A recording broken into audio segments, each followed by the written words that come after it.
কোনো কাজ অতীতকালে শেষ হয়েছিল, তারপর আর বর্তমান নেই। এরূপ এরূপ বোঝালে এই কালকে বলে পাস্ট ইনডেফিনাইট টেন্স। কোনো কাজ অতীতকালে হচ্ছিল বা চলছিল, এরূপ বোঝালে এর কালকে বলে পাস্ট কন্টিনিউয়াস টেন্স।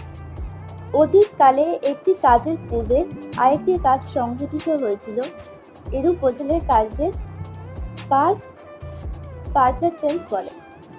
অতীতে একটি কাজ আরম্ভ হয়ে দীর্ঘদিন ধরে চলছিল, এরূপ বোঝালে এই কালকে পাস্ট পারফেক্ট কন্টিনিউয়াস টেন্স বলে।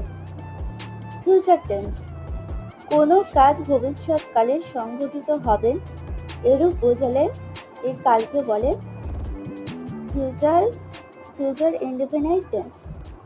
কোনো কাজ ভবিষ্যতে হতে থাকবে, এরূপ বোঝালে এই কালকে বলে ফিউচার কন্টিনিউয়াস টেন্স।